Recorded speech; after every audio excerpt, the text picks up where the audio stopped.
Beleza. Bom, gente, boa tarde. Sou a Natália, R2 aqui da UTI. Vou apresentar o BCAR-CO2, mais um estudo aí que buscou avaliar a repercussão que tem, né, da bicarbonato para os nossos pacientes.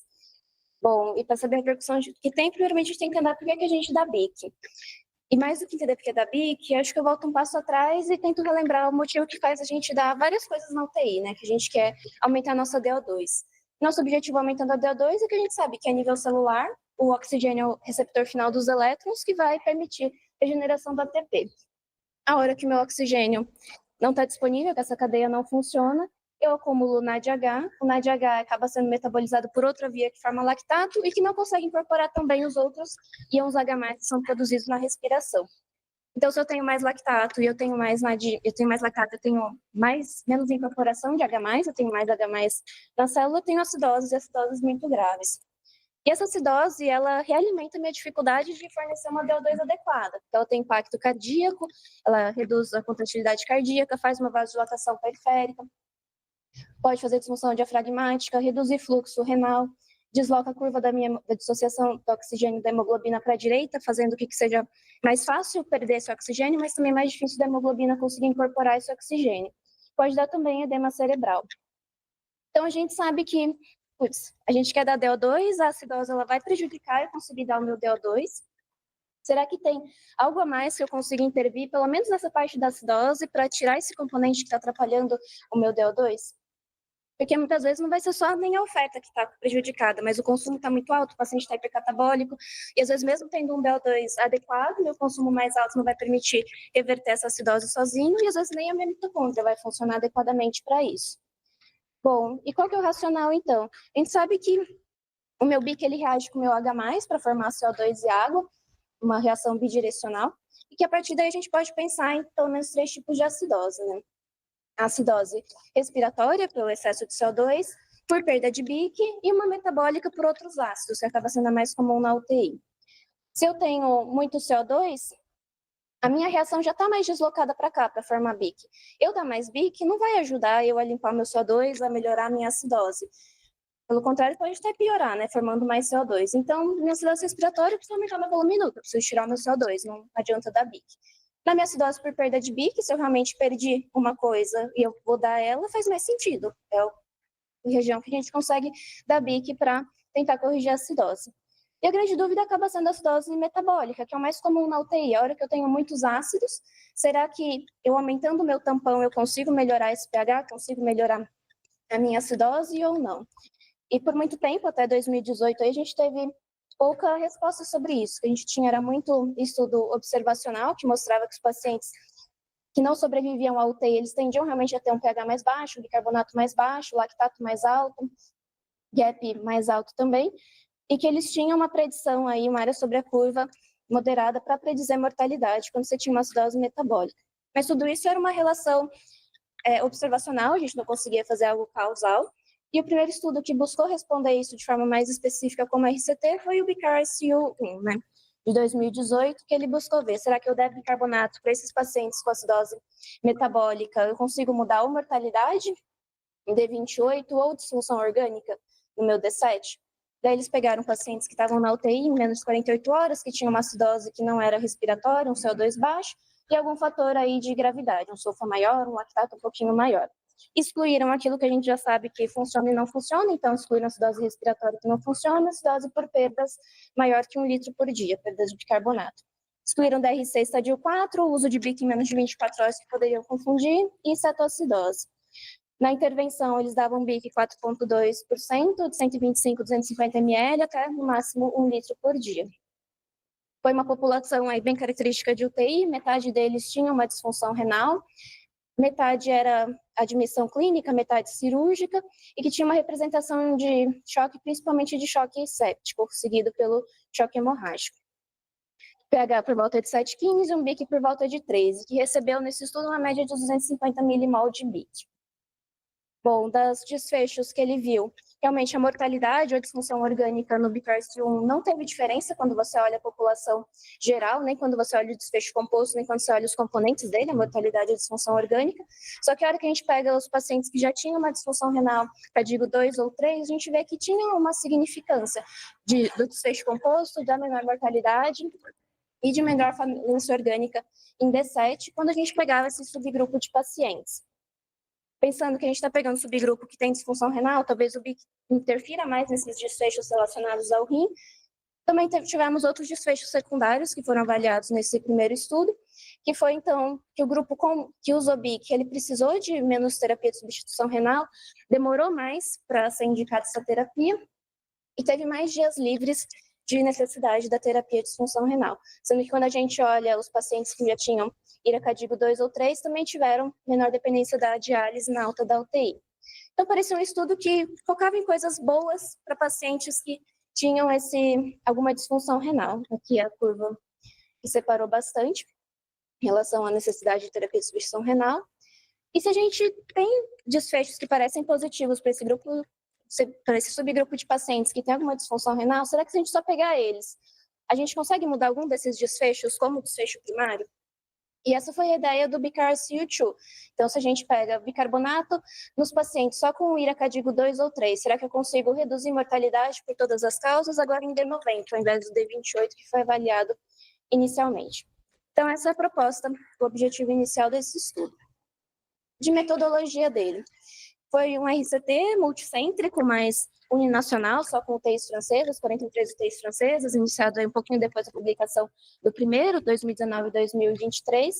Incluíram praticamente os mesmos critérios de inclusão do BICARS-1, então, admissão na UTI em menos de 48 horas, um pH menor que 7,2, um BIC menor que 20, não explicado para acidose respiratória, algum critério aí de gravidade, um SOFA maior ou igual a 4, um lactato maior ou igual a 2, mas agora focando nessa subpopulação específica, que era só 50% aí do BICARS-1, então pegar só CADIGO 2 ou 3.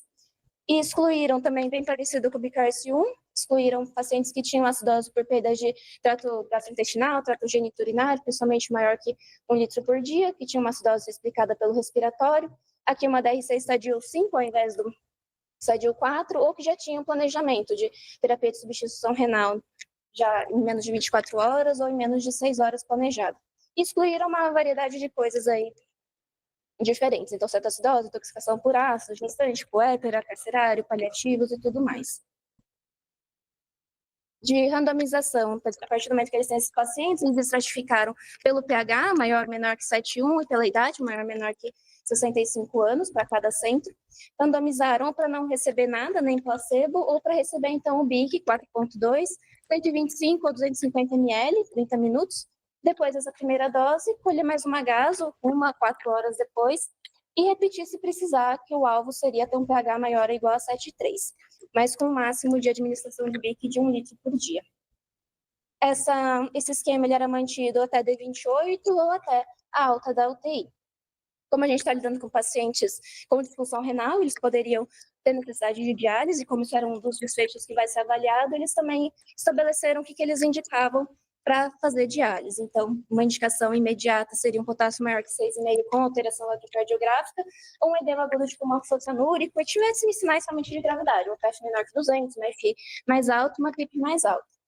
E eles recomendavam diálise se você cumprisse pelo menos 2 dos critérios em 24 horas, que era um débito urinário mais baixo, um pH menor que 7,2 mesmo após a ressuscitação, ou um potássio maior que 6,5, sem necessidade de alteração eletrocardiográfica. De análise estatística, estimaram uma mortalidade em D90 de cerca de 80%, baseado em análise pós-hoc do BICARS-1. Para isso, eles calcularam que com 640 pacientes, eles teriam um poder de 80% para identificar essa diferença de 10%, e considerando uma perda de dados de 8%. Iam fazer uma análise interina após recrutar 200 pacientes, que aconteceu em 2021, e 400 pacientes, que aconteceu em 2022. E a análise primária deles era uma intention to treat, mas também avaliaram uma análise por protocolo. De desfecho primário era a mortalidade em D90, analisado pelo Q quadrado, foi feito de grupo, análise pós-hoc, vários subgrupos aí que poderiam ser de nosso interesse. E de desfechos secundários, várias coisas que podem ser relevantes na UTI, né? Tanto mortalidade em outros set points, de 28 dias, 3 meses, de terapia de substituição renal, droga vasoativa, ventilação mecânica, balanço, tempo de estadia, solfo, infecções e efeitos adversos. De resultados, a gente conseguiu triar 3.200 e tantos pacientes, mas grande parte deles acabaram não conseguindo ser incluídos, principalmente porque ou eles receberam BIC antes ou eles já tinham indicação da terapia de substituição renal, talvez um quadro aí mais grave. Ficamos com 640 pacientes que foram randomizados, metade para cada braço, e que praticamente quase todos eles conseguiram ser incluídos na primeira análise, né? Análise por intenção de tratar. Mas aí eles queriam fazer também essa análise por protocolo, e por protocolo a gente vê que cerca de 15% desses pacientes que eram para receber só controle, não receber BIC, 15% deles acabaram recebendo BIC, então eles não foram incluídos nessa análise. Então a gente ficou com 350, 250 pacientes para fazer análise por protocolo. Os pacientes, não coloquei aqui, mas a idade média é de 67 anos. Pacientes aqui chama atenção um pouquinho mais clínicos em relação ao BICARC1, então 70% aí clínicos, mas um padrão de choque bastante similar ao BICARC1, então também predominantemente choque séptico, 50%, seguido de um choque hemorrágico. Aqui tem um SOFA médio de 10, pacientes 80%, 70% em ventilação mecânica, 80% em droga vasoativa, então também um perfil de pacientes mais graves, bem condizentes com a necessidade de UTI. De características laboratoriais bem parecidas também com o BICARC1, então pH por volta de 7,15, um bicarbonato por volta de 12,13 e um lactato que ele coloca aqui em milimol por volta de 6, que dá por volta de uns 50 miligramas por decilitro. E creatinina por volta de 2,2. Bom, para saber primeiro se o nosso BIC tem efeito, a gente tem que ver se teve separação de grupos, né, com o uso de BIC. E aqui, então, a gente vê desse lado aqui o pH e desse lado aqui o bicarbonato.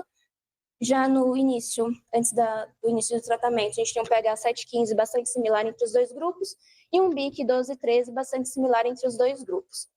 Aqui já, em 4 horas, a gente vê que tende a separar um pouco esses grupos e a gente vê que a gente atinge o limiar que ele gostaria, pH 7,3, já com 12 horas nesse grupo e um BIC de 20 já dentro das primeiras 24 horas da nossa terapia. Isso é interessante porque a gente consegue atingir essa melhora de pH, melhora de BIC, mas a gente não precisa dialisar mais esses pacientes. Pelo contrário, na verdade, os pacientes do grupo de BIC, numericamente, dialisaram menos do que os que estavam usando BIC. O uso de BIC, a mediana foi de 750 ml nessas primeiras 48 horas. O grupo, a variação de balanço foi mais ou menos 254 ml a mais para quem teve que receber o BIC. Não teve diferença aí de cristalóides, hemocomponentes, nada assim. Então, esse balanço foi principalmente relacionado à inclusão do BIC. E o grupo BIC, apesar dele melhorar pH, melhorar BIC, ele também teve uma tendência a apresentar um aumento de creatinina gradual e um aumento de CO2, já que também parte desse BIC possivelmente ia virar CO2. Apesar disso, em graduações menores do que mostrada para o pH e para o BIC. Bom, e desfecho primário. Apesar da gente ter separado bem a população, temos a gente ter conseguido diferenciar eles em pouco tempo, em poucas horas, a gente não vê diferença na mortalidade em 90 dias, que foi bastante similar, de 62%, e também em todas as análises avaliadas, né, em todos os dias avaliados aqui, curvas sempre muito próximas. Numa análise de subgrupo, viu também que, assim, talvez até tendesse uma mortalidade um pouco maior numericamente nos pacientes que teriam uma acidose por onion gap elevado, mas sem diferença estatística muito grande. E de análises de subgrupos que foram delimitados previamente, a gente vê também que todos são bastante parecidos, todos acabam cruzando um aqui na odds ratio, então não assumem significância, mas talvez um pouco mais de tendência para esse lado de favorecer BIC quando você tem pHs menores que 7,1 ou quando você tem um SOFA renal maior ou igual a 3, mas ainda assim sem significância estatística e uma análise de subgrupo. Bom, e desfechos secundários. Desfechos secundários, vários desfechos clínicos de UTI não tiveram diferença, então de mortalidade, vasopressores, ventilação mecânica, dias livres de UTI, tempo de estadia, não foi diferente de dar ou não BIC. Mas os desfechos renais, que foi o que mais se sobressaiu no BICARC1, também se sobressaiu aqui. Então a gente vê que quem recebeu BIC demorou mais para precisar da terapia de substituição renal quando ela era indicada. Então, cerca de 30 horas no grupo BIC, cerca de 15 horas no grupo controle. acabar sendo postergada mais, também ela teve menos terapia de substituição renal total em 28 dias, 35% no bicarbonato, metade dos controles. E uma coisa que acho bastante interessante, apesar de ter um N pequeno para avaliação, é que talvez por precisar de menos diálise, menos catéteres, menos tempo de catéter, também teve menos infecção de corrente sanguínea. 4% a 9%, apesar de um número relativamente pequeno nos dois grupos. Aqui a gente vê a separação deles em relação à necessidade de terapia de substituição renal, também bem parecido com o que a gente já via no Bicárcio 1. E quando a gente vai ver por que eles precisaram de terapia de substituição renal, na verdade, o grupo que usou bicarbonato, ele acabou precisando menos de indicação por conta do pH e por conta de baixo débito urinário. Eles acabavam urinando um pouco mais, talvez por esse efeito osmótico aí do BIC. Então, provavelmente reduz a diálise em relação a precisar menos por acidose e por oligúria. Bom. E é seguro, porque a gente está dando uma coisa que parece não mudar a mortalidade, muda como desfecho secundário alguma coisa sinais, mas também em relação a efeitos adversos, foi bastante parecido em todos os efeitos adversos que ele avaliou. Assim, não teve pacientes com alcalose importante, com hipercalemia importante, aumento de sódio, aumento BIC, nada assim. Então, teve significância estatística em nenhum dos efeitos adversos analisados. De discussão. O artigo não traz muitas coisas de discussão, ele traz mais um comparativo entre o Bicárcio 1 e 2, que eu resumi aqui. Então, o Bicárcio 1 ele utilizou 26 centros, o 2 utilizou quase o dobro, mas também 50% deles de centros novos. O Bicárcio 1 focou principalmente em pacientes gerais, só 50%, um pouco menos, eram CADIGO 2 ou 3, enquanto o Bicárcio 2 focou nesses pacientes, então talvez os efeitos que a gente observou aqui foram insuflados, por exemplo, ter sido de uma subpopulação, uma análise que não era um desfecho primário. A mortalidade teve uma diferença em 90 dias na pós-hoc do Bicárcio 1, mas no Bicárcio 2, focando nesses pacientes com IRA, não teve diferença, foi bastante similar. Tanto no Bicárcio 1 quanto 2, a gente vê que a gente precisou de menos porcentagem de terapia de substituição renal, demorou mais para fazer essas terapias, mas a gente vê também que, numericamente, a gente acabou dialisando mais pacientes no Bicárcio 1 do que no 2. A gente tem uma diferença de 73 para 50 aqui, mas a gente vê que o controle aqui foi 50, que foi basicamente o que a gente dialisou no BIC, e o BIC foi 35. E também de tempo, a gente acabou demorando mais tempo para a gente fazer essas diálises no geral no Bicárcio 1 e 2. E o BIC recebido foi um pouquinho maior no Bicárcio 2 também. Bom, então a gente tem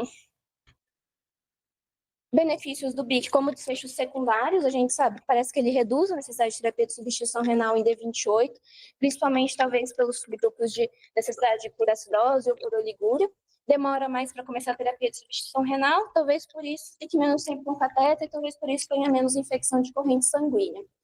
Mas apesar disso, não muda a mortalidade, que é o desfecho duro talvez mais que a gente mais busca nos nossos pacientes. Mas ainda que não mude mortalidade, a gente vê que ele não teve uma diferença significativa para efeitos adversos.